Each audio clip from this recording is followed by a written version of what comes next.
पहलगाम हमले को लेकर देश भर में गुस्से का माहौल है।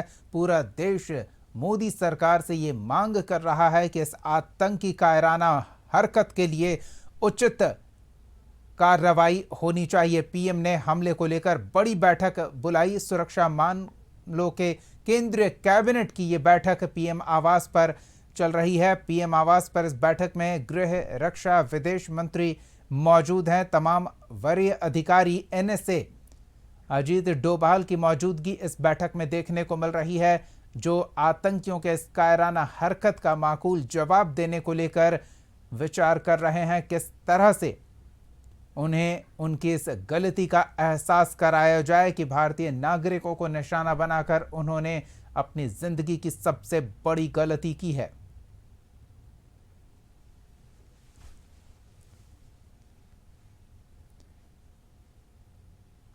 केंद्रीय कैबिनेट की यह बैठक, सुरक्षा मामलों को लेकर गठित केंद्रीय कैबिनेट, प्रधानमंत्री नरेंद्र मोदी की अध्यक्षता में इस बैठक में इस बात पर चर्चा हो रही है कि किस तरह से अभी के हालातों से निपटा जाए और किस तरह से एक उदाहरण स्थापित किया जाए कि आतंकी भारत में भारतीय नागरिकों को, सुरक्षा बलों को निशाना बनाने और अपने नापाक मंसूबों को लेकर सीमा पार करने से पहले 100 बार सोचें। सहयोगी अंकित ताज़ा जानकारी के साथ जुड़ रहे हैं।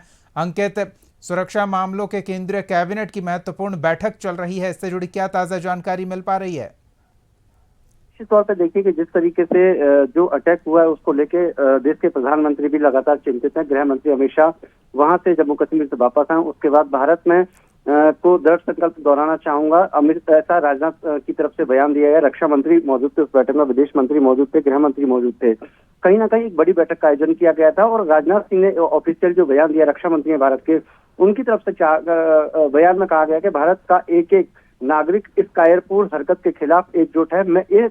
मैं इस मंच से देशवासियों को आश्वस्त करता हूं कि घटना के मद्देनजर भारत सरकार हर वो कदम उठाएगी जो जरूरी होगी। उपयुक्त तो ऐसा भी होगा कि हम सिर्फ उन्हीं लोगों तक नहीं पहुंचेंगे बल्कि इस घटना को अंजाम देने वाले के पास तक पहुंचेंगे। तो निश्चित तौर पर एक बड़ी बैठक का आयोजन प्रधानमंत्री आवास पर किया गया। इस बैठक में तमाम जो राष्ट्रीय सुरक्षा एजेंसियां हैं, उनके जो गृह सचिव हो, मुख्य सचिव हो, वो सभी इस बैठक में मौजूद थे। और कहीं ना कहीं आने वाले समय में राजनाथ सिंह ने कहीं ना कहीं बातों में इशारा किया है कि हो सकता है कि जो भी लोग थे कि भारत में कुछ ऐसे भी अराजक तत्व का काम करते हैं कि कहीं ना कहीं भारत की छवि और सम्मान का काम करने का काम करते हैं, लेकिन रक्षा मंत्री की तरफ से एक बात साफ कर दी गई है, निश्चित तौर पर कि आने वाले समय में करारा जवाब दिया जाएगा। चलिए, धन्यवाद अंकित। ताज़ा जानकारियों के लिए नजर बनाए रखें, बैठक से जुड़ी अपडेट आपसे लेते रहेंगे। पहलगाम आतंकी हमले के बाद रक्षा मंत्री राजनाथ सिंह का भी बड़ा बयान आया है। उन्होंने कहा कि भारत का एक एक नागरिक इस कायरतापूर्ण हरकत के खिलाफ एकजुट है। उन्होंने कहा कि भारत सरकार हर वो कदम उठाएगी जो जरूरी और उपयुक्त है। इस दुखद समय में दिवंगत आत्माओं की शांति के लिए मैं परमात्मा से प्रार्थना करता हूं। यहां मैं भारत के दृढ़ संकल्प को दोहराना चाहूंगा कि टेररिज्म के खिलाफ हमारी जीरो टॉलरेंस की पॉलिसी है।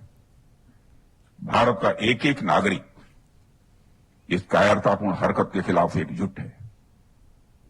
मैं इस मंच से देशवासियों को आश्वस्त करता हूं, घटना के मद्देनजर भारत सरकार वो हर कदम उठाएगी जो जरूरी और उपयुक्त होगा। इस दुखद समय में दिवंगत